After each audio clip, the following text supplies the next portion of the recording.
Hola, bienvenidos a un nuevo programa de Expediente INACIPE. Mi nombre es Luz María Saucedo Ruz y a nombre del Instituto Nacional de Ciencias Penales agradecemos al Canal Judicial este espacio para hablar de los temas más relevantes en materia de ciencias penales y agradezco al auditorio que nos acompañe en el día de hoy.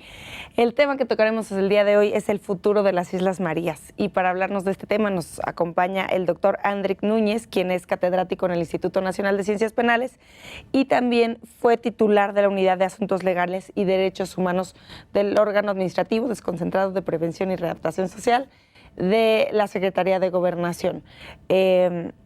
Muchas gracias por venir con nosotros, doctor. Bienvenido al programa de Expediente INACIPE. Al contrario, muchas gracias por la invitación, es un gusto. ¿Le parece bien si hablamos de inicio de un panorama general de lo que es el sistema penitenciario en México, para después adentrarnos en el tema de las Islas Marías, este tema que también ha causado controversia en medios acerca de su desaparición? Claro que sí, con mucho gusto. Mucho se ha hablado del sistema penitenciario, de las fallas, muchas críticas acerca del sistema penitenciario al cambiar de un sistema de justicia penal mixto inquisitivo a un sistema de justicia penal acusatorio. También hubo como, podríamos decir, tropezones. La ley de ejecución penal es de las últimas leyes que salen, que se publican el día último para consolidar o para implementar el sistema de justicia penal. ¿Por qué se habla del sistema penitenciario como el último eslabón dentro del sistema de justicia penal? También hay quienes dicen que no está dentro del sistema de justicia penal, sino es otro sistema paralelo. ¿Cuál es su opinión? Claro que sí. El sistema penitenciario, desafortunadamente, siempre lo hemos enmarcado, y digo lo hemos porque así la sociedad en general lo ha determinado, como el sistema olvidado, como el patito feo de la sociedad, el lado oscuro de la sociedad, porque es en donde se encuentran las personas que dañaron a la sociedad con una conducta, que cometieron un delito, que generaron un problema en términos generales para, obviamente con esto, dar la posibilidad de que hubiese personas que perdieran ese derecho a la vida, o ese derecho a la salud, o ese derecho a la libertad. Y obviamente el sistema de justicia penal en México, tenemos la parte de la procuración, la impartición de la justicia y por último la administración, es decir, la ejecución de la pena.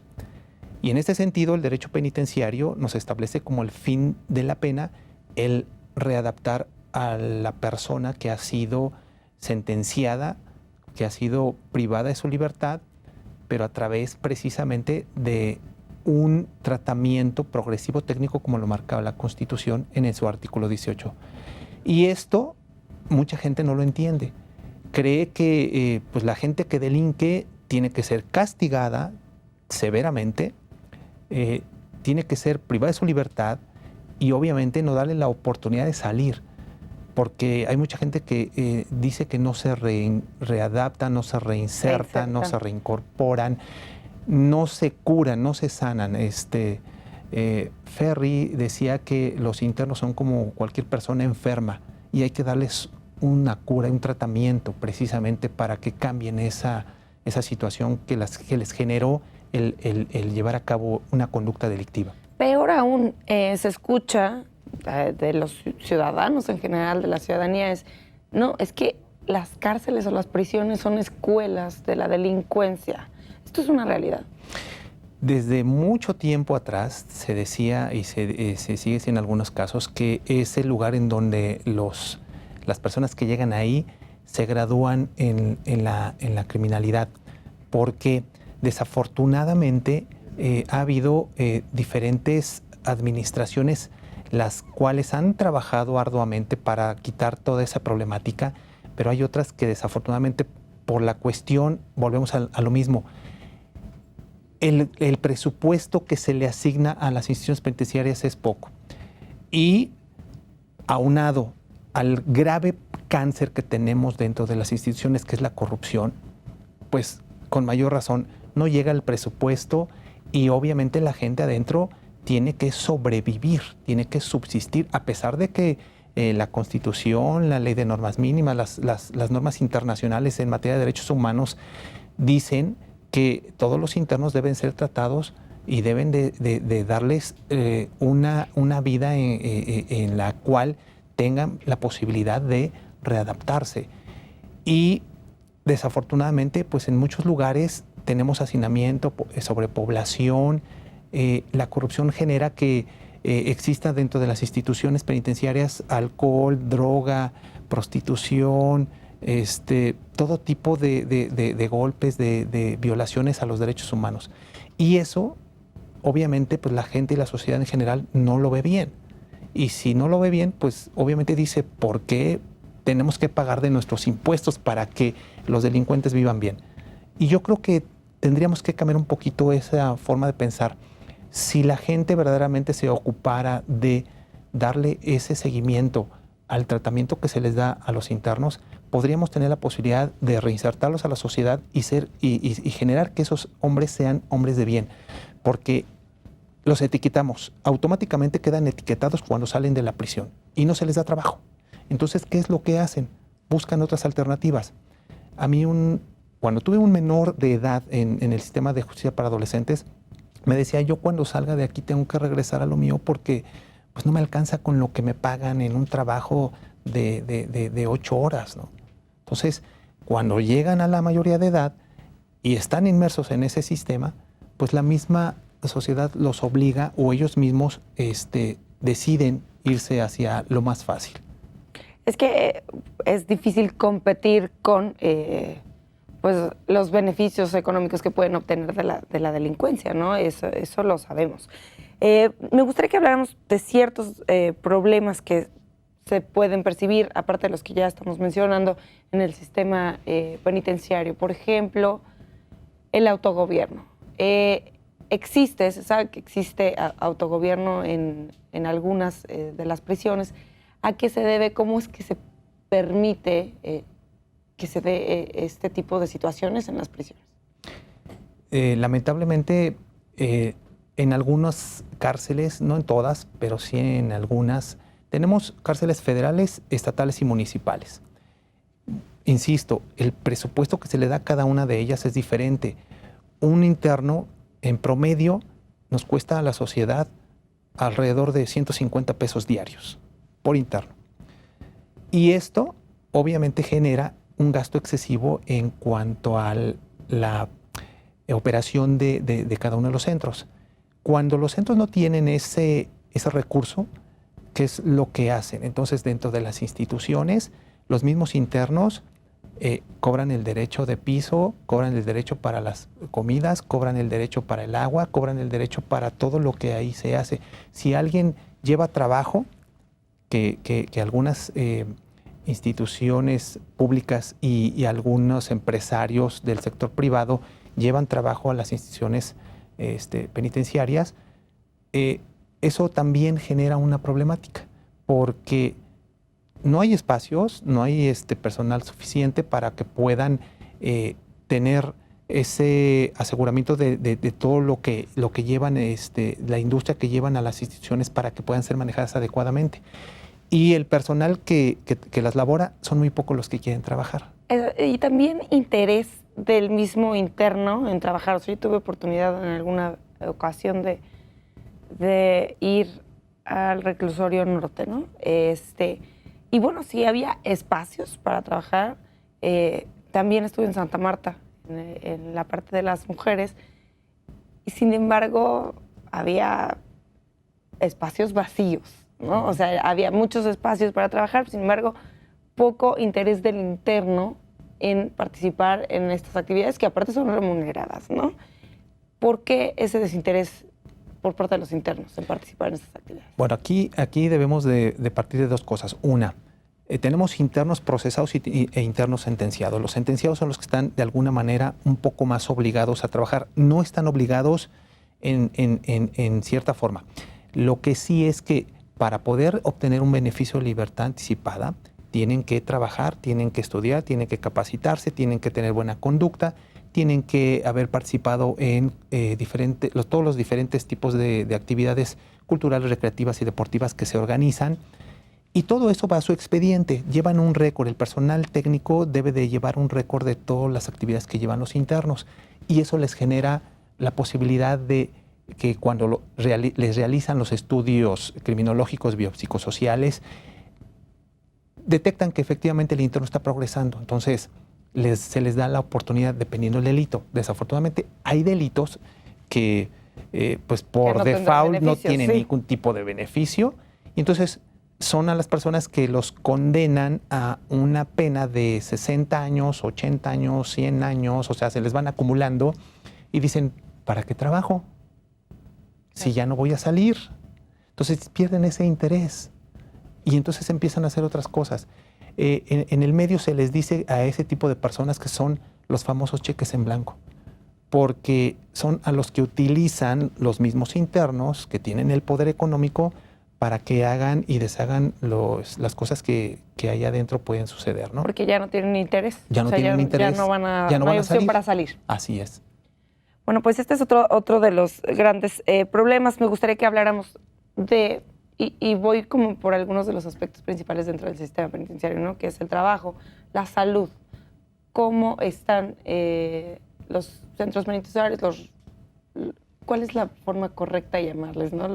Las prisiones, los cerezos, es que tiene tantas denominaciones, pero ¿cómo está la cuestión de salud en estos centros? Sí, la federación tiene convenios de colaboración con las diferentes instituciones del sector salud.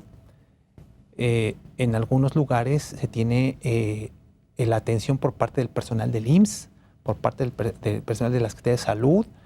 En algunos casos contratan a los médicos, a la propia institución contrata a médicos para que atiendan a todos los internos.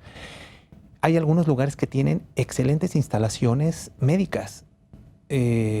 Conocí hace poco el centro de uno de los centros más grandes del Estado de México, en Otumba, Tepachico. Ahí tenían un hospital muy bueno, muy bueno. Tenían aparatos y todo. Desafortunadamente se quedaron a la mitad porque ya no se les destinó mayor recurso, no pudieron utilizarlos correctamente. Y es ahí donde viene esa problemática, lo que decía hace un momento. Desafortunadamente, por alguna cuestión de corrupción, no llegó todo el dinero, no llegaron todos los equipos y no lo echaron a andar adecuadamente. Hay otros lugares que sí, funcionan perfectamente. Tenemos en el Centro Federal Psicosocial en Ayala, en Morelos, en donde ahí tienen un excelente servicio médico. Aquí en la Torre de Tepepan, en la Ciudad de México, también tenemos ahí, fue habilitado ese hospital como centro para mujeres y aparte tiene su torre médica. Ahí han estado algunas personas conocidas, ¿no? Últimamente que pasaron por esa institución y se les atiende bien. Hay en algunos otros lugares que no tienen nada. ¿Y qué es lo que tienen que hacer? Sacarlos a los hospitales privados. ¿Cuántas veces nos hemos enterado de que salen a Joco, salen a Balbuena, salen a cualquier otro hospital y se han fugado los internos? Claro, han aprovechado para fugarse, que hay que tener, ¿no?, en consideración. Doctor, tenemos que hacer una pausa, pero regresamos con este tema tan interesante y nos adentraremos también en el tema de las Islas Marías. Claro que sí, muchas gracias. Al auditorio, por favor, continúen con nosotros. Estamos en Expediente INACIPE.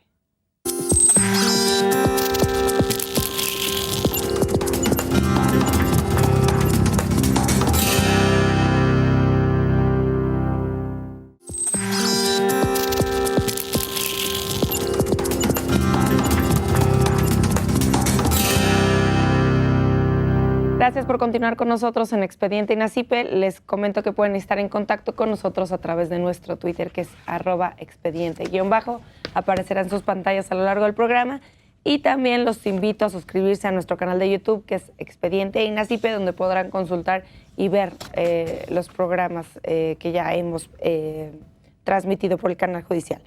El día de hoy estamos hablando del futuro de las Islas Marías y antes de hablar del futuro de las Islas Marías, estamos hablando de un panorama general del sistema penitenciario. Doctor, yo quisiera que habláramos antes de ya entrar de lleno en el tema de las islas, del tema de corrupción que va de la mano con el perfil de los funcionarios en el sistema penitenciario. ¿Existe un perfil específico para las personas que van a trabajar en los centros penitenciarios o en las prisiones y saber si tienen las condiciones como óptimas para que no se pueda prestar para temas de corrupción? Claro, volvemos a lo mismo. El tema de corrupción es un cárcel muy grande que ha causado y generado daño en todos los ámbitos. Y en el ámbito penitenciario es otro de lo que adolece, porque efectivamente hay muchas personas que sí son dedicadas y cubren el perfil para trabajar en una prisión. Hay otras que llegan ahí por casualidad, porque en ese momento alguien les dijo, tengo la posibilidad de darte trabajo, vete aquí y no te preocupes, no tienes que hacer nada. Hay gente sin experiencia y que lamentablemente pues nada más va para cubrir un lugar y cobrar un sueldo. Pero hay gente que no, que es muy dedicada.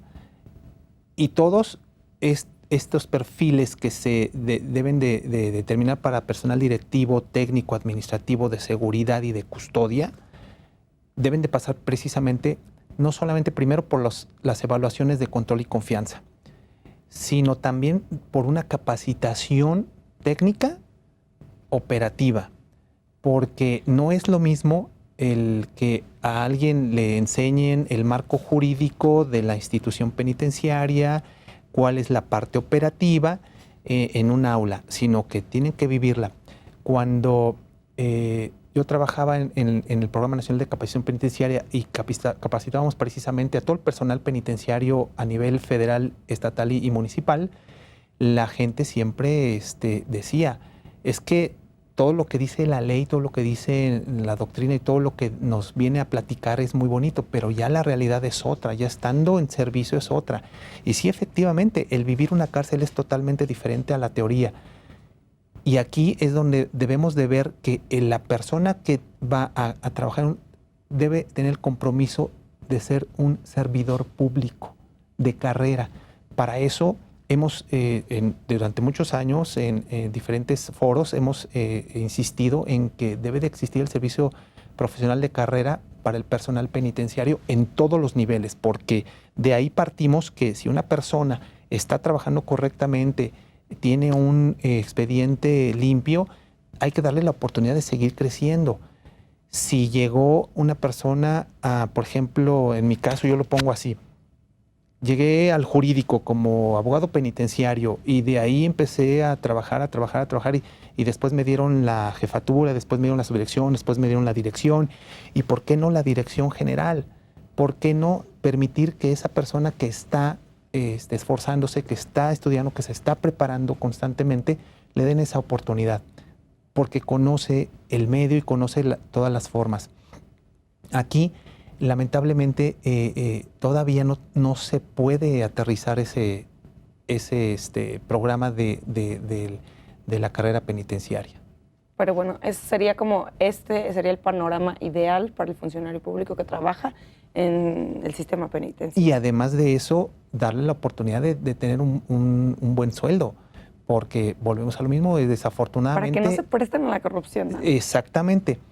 Dicen todos que la persona que va a un reclusorio, para entrar, desde que llega, ya le pidieron que los 20 pesos, que los 30 pesos, que los 50 pesos para poder entrar, que porque si no trae la ropa adecuada, que porque si traía una pulsera y no se la podía quitar, que si traía un alimento para su familiar y no se lo dejaban pasar. En fin, son muchas situaciones que efectivamente eso se presta para esa corrupción y es en donde se genera mucha problemática, porque si la gente que está ahí para cuidar, para preservar la integridad física de los internos, de los trabajadores y de los visitantes, no incurre en esos actos de corrupción, todo sería diferente. Pero también está la otra parte, o sea, la parte que llega y le ofrece es cuando viene la problemática. Si el otro lo acepta, pues ya. Cuando a mí me tocaban las guardias, estábamos en aduanas de persona, cuando era el día de visita, había gente que que decía, oiga, es que no me dejan pasar esto. Sí, señora, discúlpeme, pero es que ahí en el reglamento dice que esto está prohibido. Pero es que la semana pasada sí me lo dejaron pasar. Dije, híjole, pues dígame quién, porque lo voy a sancionar. Claro. Entonces, hoy no está esa persona, estoy yo, y perdóneme, pero no lo voy a dejar pasar. No es, oiga, que mire, que entonces me voy a quejar de derechos humanos. Adelante, está usted en todo su derecho. Nada más que estamos actuando apegados a la normatividad del reclusorio. Y eso como que evadía un poquito la cuestión de que la gente que estaba ahí, que observaba y decía, ok, entonces, ¿saben qué? Pues no pasa, ¿eh? No se puede. No se puede. Cuando no estaba yo, bueno, pues ahora sí que cada quien hacía lo que quería, ¿no? Claro, es complicado tener también el control. Así es. Un tema para cerrar, el tema general, que podríamos hablar mucho tiempo acerca de cuál es la realidad del sistema penitenciario, pero esta reciente aprobación de ampliar el catálogo de delitos que ameritan prisión preventiva oficiosa. Sabemos que en los centros penitenciarios, en la mayoría, no en todos, existe el problema del hacinamiento. Esta medida de ampliar el catálogo de prisión preventiva oficiosa no acentuará el problema de hacinamiento en las prisiones. Aquí debemos de partir de dos cosas. Una, antes de la reforma del 2008, cuando surge el nuevo sistema penal acusatorio, sí teníamos una sobrepoblación en todas las cárceles del país. En algunos lugares llegaban a tener hasta un 50 o 60% más de la población respecto a la capacidad instalada que tenía el centro. Entonces, viene el sistema penal acusatorio y, como mucha gente lo dijo, es una puerta giratoria. Todos los que detienen después los dejan en libertad. Si recuerdan, hubo unos meses en los que estuvieron reportando que estaban dejando salir a muchas personas precisamente por la revisión de su situación jurídica. Empezaron a salir muchos internos. Actualmente ya en las instituciones, por ejemplo aquí en la Ciudad de México, de los 13 reclusorios que tenemos, tiene un espacio más o menos del 50% libres. Tenemos 27, 28 mil internos actualmente y todavía queda capacidad para otros 20. Entonces, ahorita no vamos a tener ese problema. Tal vez con el tiempo regresemos a las épocas anteriores en donde sí, por estar metiendo tanta gente a proceso, que su proceso duraba años. Sí, que ahora ya no, con el sistema acusatorio son más cortos. Entonces ahora ya son más cortos, pero aún así se van a seguir llenando los reclusorios en el área de procesados.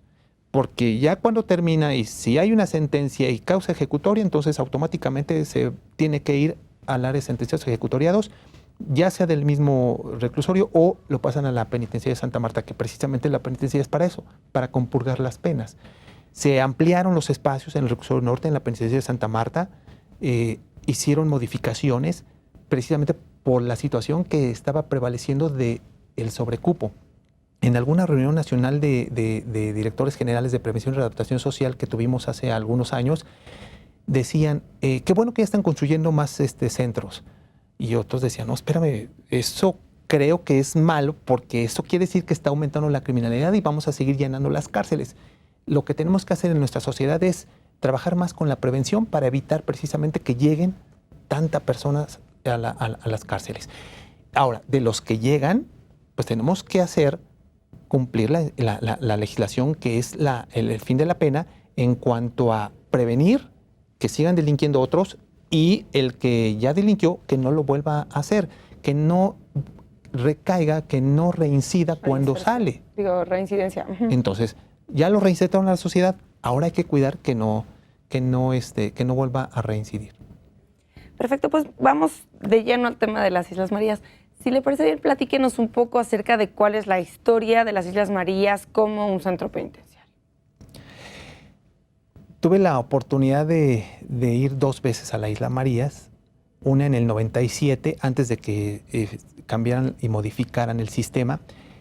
Las Islas Marías fueron por decreto presidencial de Porfirio Díaz en 1905, fueron creadas precisamente para mandar a todas las personas que supuestamente eran de alta peligrosidad. Era única y exclusivamente el castigar. Hubo algunos otros internos que fueron por manifestarse en contra de las acciones del gobierno,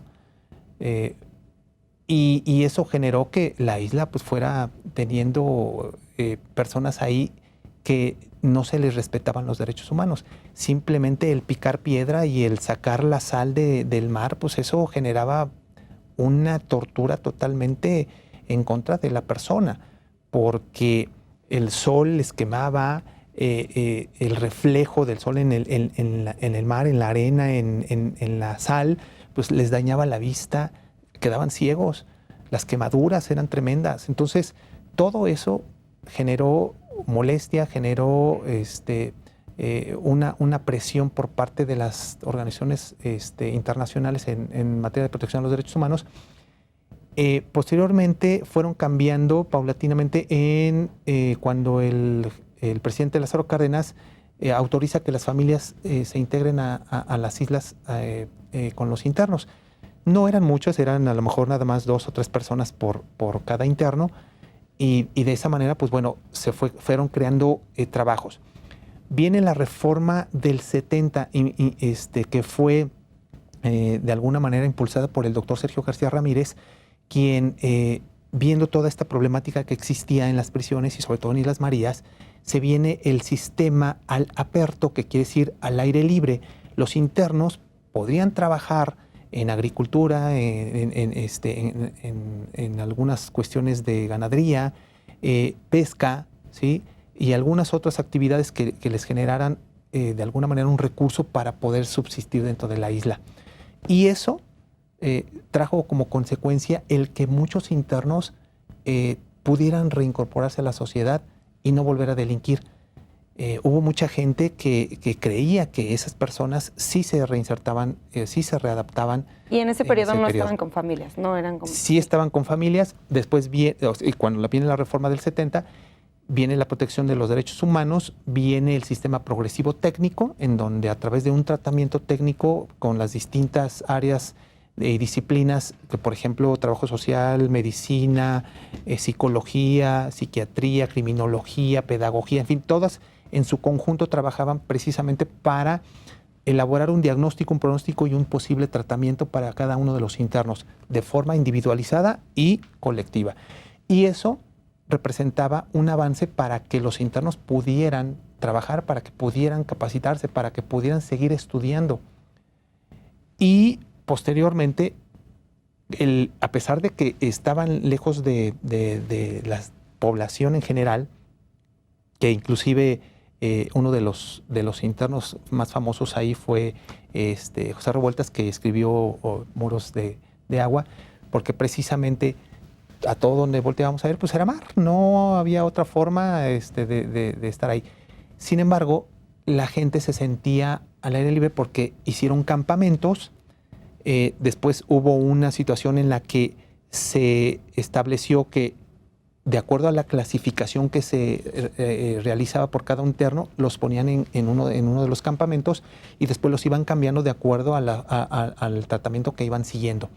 Y podían andar de un lugar a otro realizando diferentes actividades, siempre y cuando tuvieran un debido control.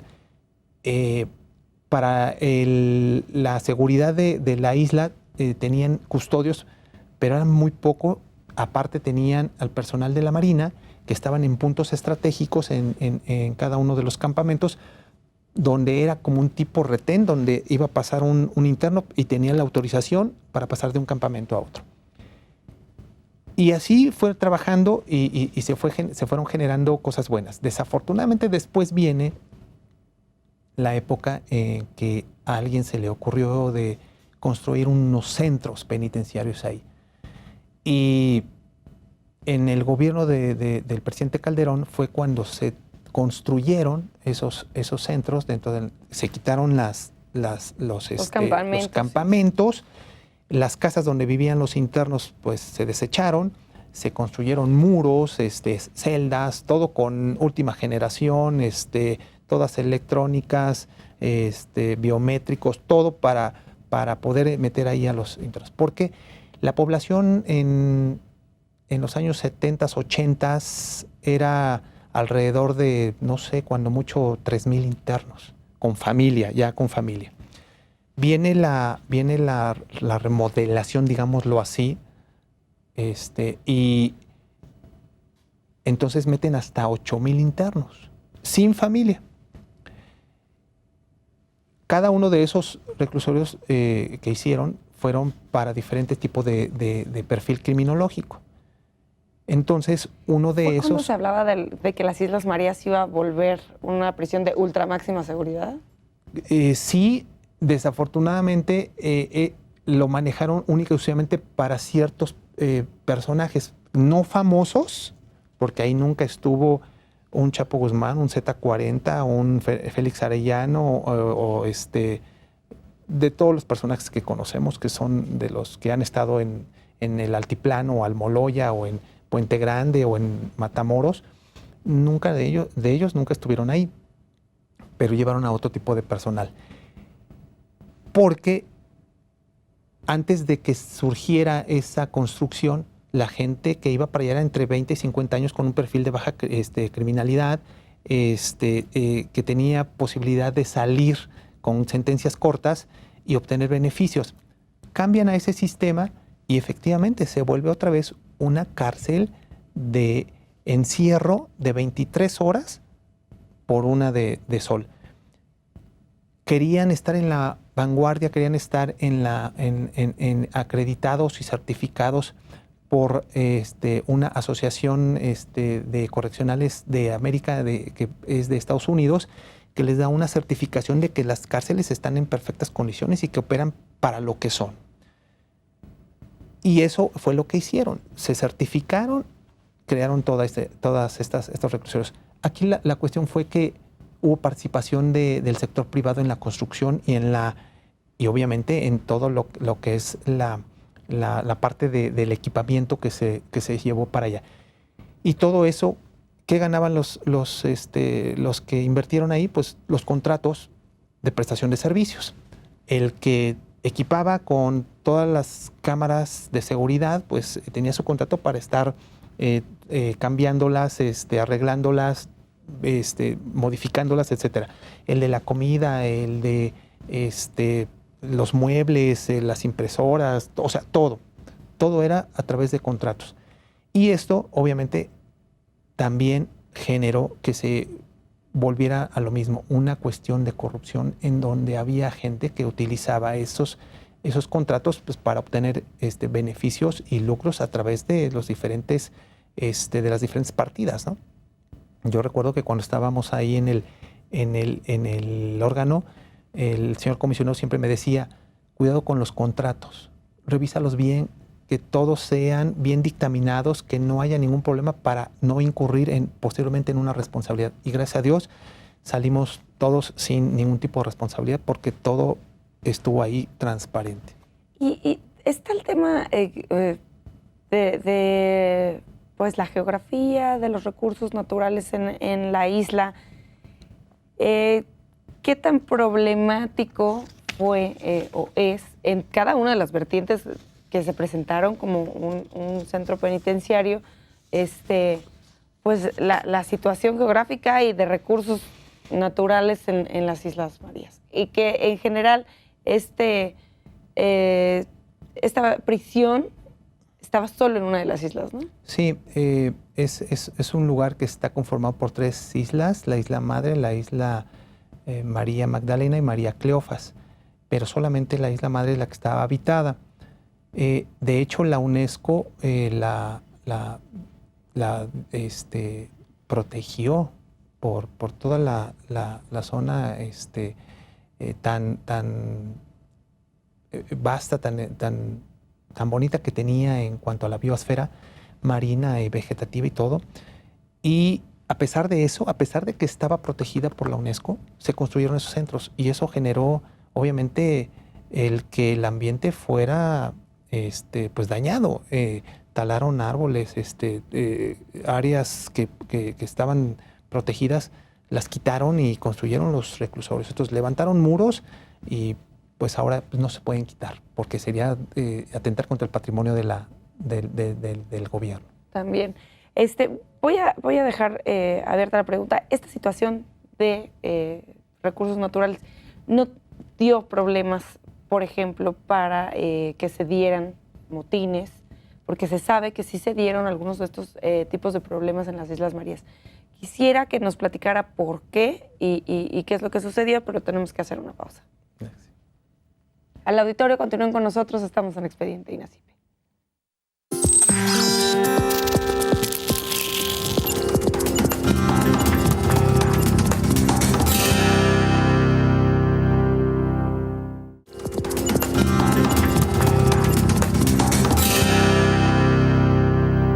Gracias por continuar con nosotros en Expediente INACIPE. Les recuerdo nuevamente que pueden estar en contacto con nosotros en nuestro Twitter, que es @expediente_. Queremos saber sus comentarios y sugerencias acerca de los programas. El día de hoy estamos hablando del futuro de las Islas Marías. Y, doctor, quería que habláramos un poquito de estos problemas que se suscitaron en las Islas Marías de motines. Hubo, a lo largo de la historia de las Islas Marías, varios motines. ¿Por qué? Todo esto a raíz, obviamente, de toda esa represión que existía en algunos tiempos. Fueron diferentes etapas. En la que a mí me tocó fue cuando, primeramente en el 2011, la Comisión Nacional de Derechos Humanos, después de recibir muchas quejas por parte de los internos que estaban siendo castigados de alguna manera, segregados, no les permitían la comunicación, no había una buena alimentación, no había agua, en fin, estaban en unas condiciones muy difíciles.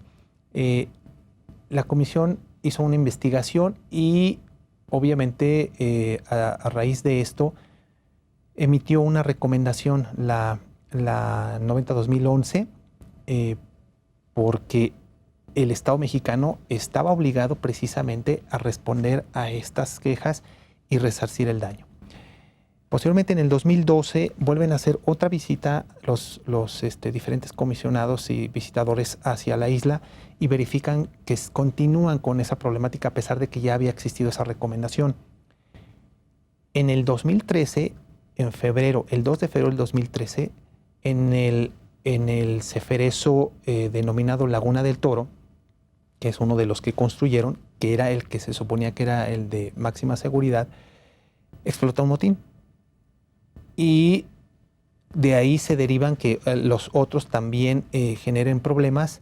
Las mujeres se quejaron porque pues, no había una buena atención médica, no tenían un especialista, por ejemplo, un ginecólogo, no había un pediatra para los hijos que todavía estaban ahí de las internas. Y todas estas circunstancias generaron que no solamente la Comisión Nacional de Derechos Humanos conocía de este asunto, hubo algunas asociaciones civiles que se fueron a la Comisión Interamericana de Derechos Humanos, emitieron allá una queja y la comisión solicitó al Estado mexicano un informe y que se presentara en la sede allá en Washington precisamente para desahogar una audiencia pública. En esa época fue en noviembre del 2013 en donde el señor comisionado, su coordinador de asesores y un servidor fuimos a desahogar esa audiencia. Allá estuvimos acompañados por el embajador, por la subsecretaria de Derechos Humanos y todo el personal que iba de parte de Relaciones Exteriores. En esa comparecencia, el señor comisionado, representando al Estado mexicano, hizo una evaluación de todo lo que había sucedido en las islas, todo lo que ya se estaba trabajando precisamente para poder resarcir esos daños que se habían presentado.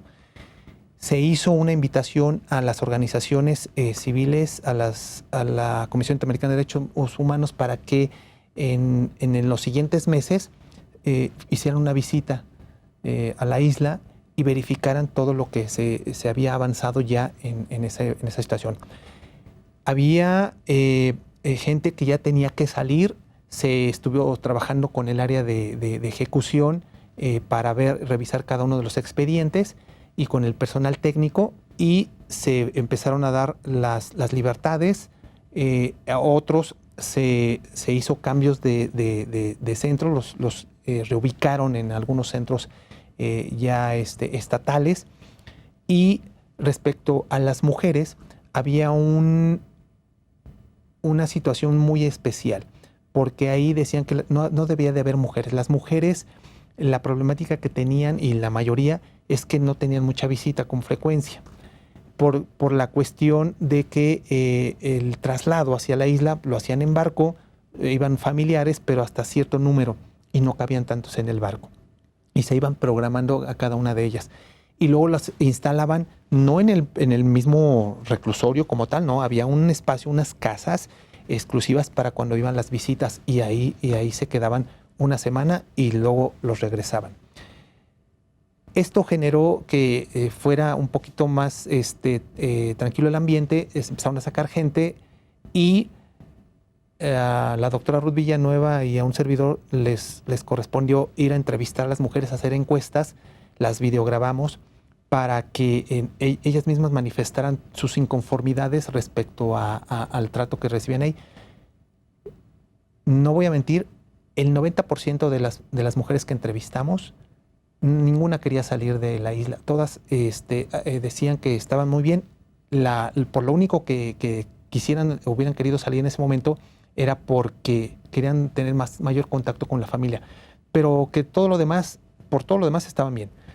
Y que además de que si la regresaban a un centro donde iba a estar encerrada, pues obviamente no le gustaría, porque ahí el de mujeres no era un centro como tal con rejas y todo, esclusas y demás, no. Eran como tipo casas, como cabañas, y estaban sí en un espacio, pero un poco más al aire libre. Tenían ahí su área de trabajo, su área recreativa, tenían su sala de televisión, su comedor, en fin, estaban en otro tipo de condiciones. Sí había una malla ciclónica, sí había la seguridad correspondiente, pero ellas se sentían a gusto. Posteriormente, ya con los siguientes meses de trabajo, empezaron a sacar y a reubicar a mucha gente. Uh-huh.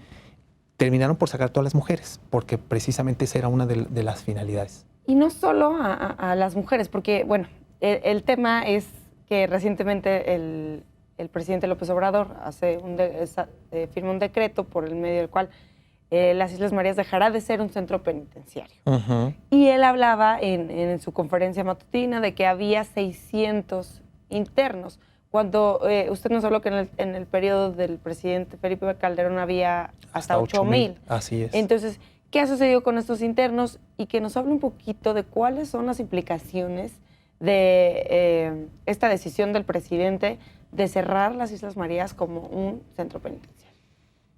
Aquí hay dos situaciones que debemos de tomar en cuenta. Una es que el señor presidente tiene esa idea de que en todas las épocas de la historia, toda la época de la historia, todos los años, ha sido para torturar, para reprimir, para castigar. Así lo dijo. Así lo dijo específicamente. Entonces, se acabó con toda esa tortura y se acabó con toda esa represión y todo ese castigo.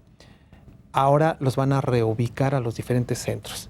Ya se está trabajando en eso, ya se está revisando. Y sí, efectivamente, el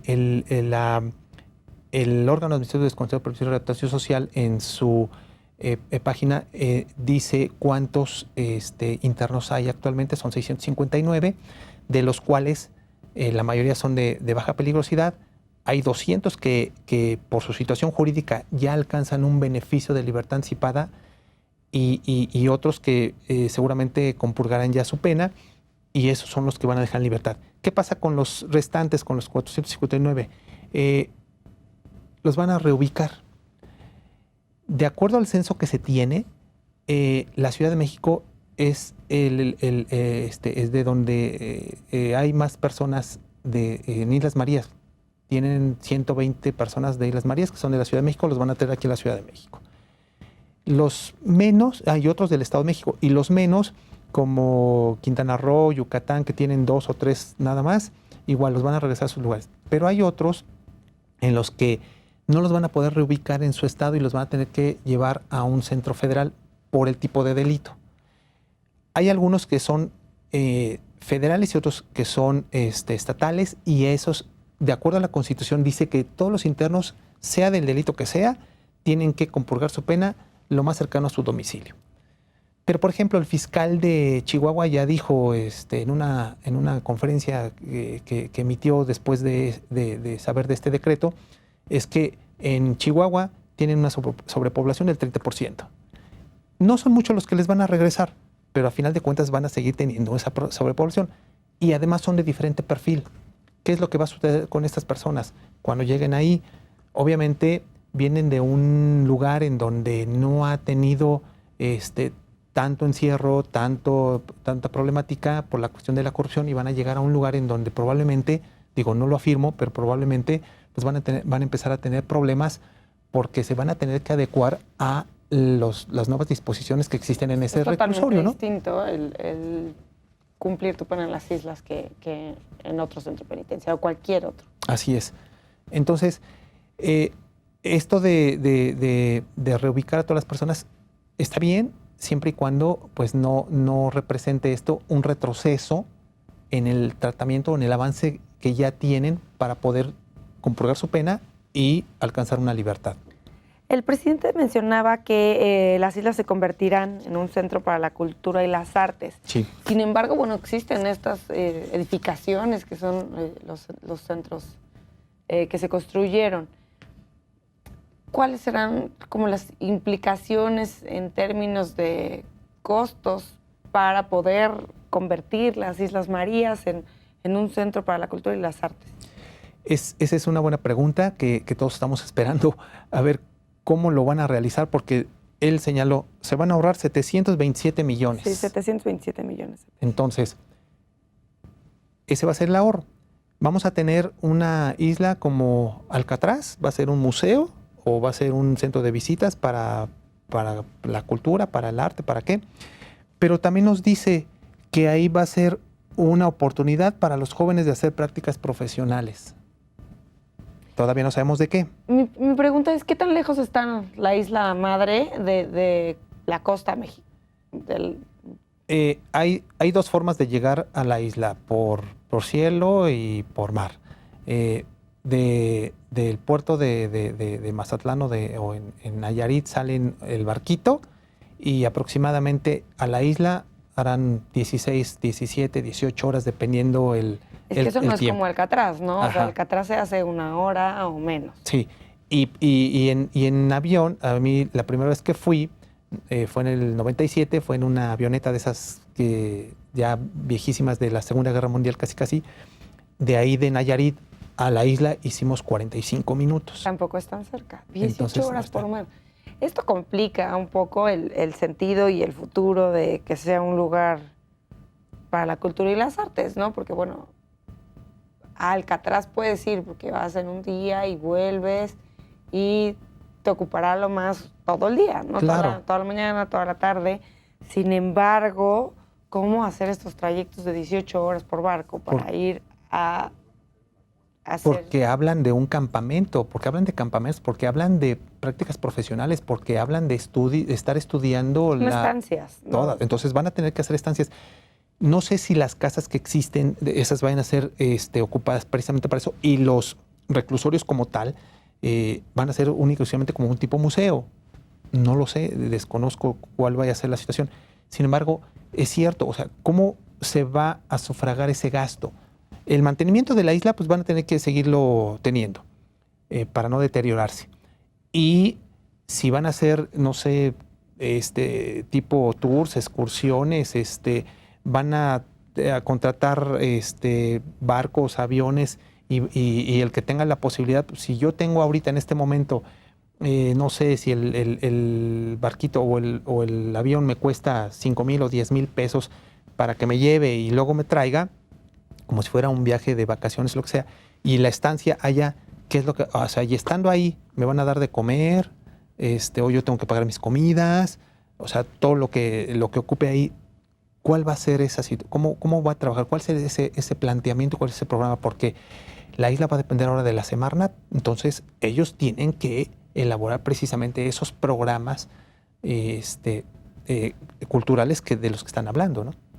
¿Cuáles son, brevemente nos quedan 2 o 3 minutos, cuáles son las ventajas y desventajas de este decreto?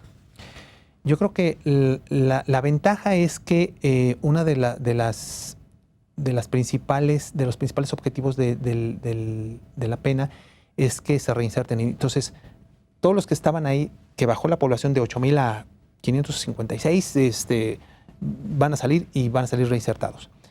Y la desventaja es que, obviamente, si vamos a seguir creciendo la criminalidad como lo estamos percibiendo todavía en este momento y se van a seguir llenando las cárceles, pues entonces vamos a volver otra vez a lo mismo de la sobrepoblación, el hacinamiento, la corrupción y todos los problemas que se van a suscitar. Tenemos el problema de Topo Chico, ahí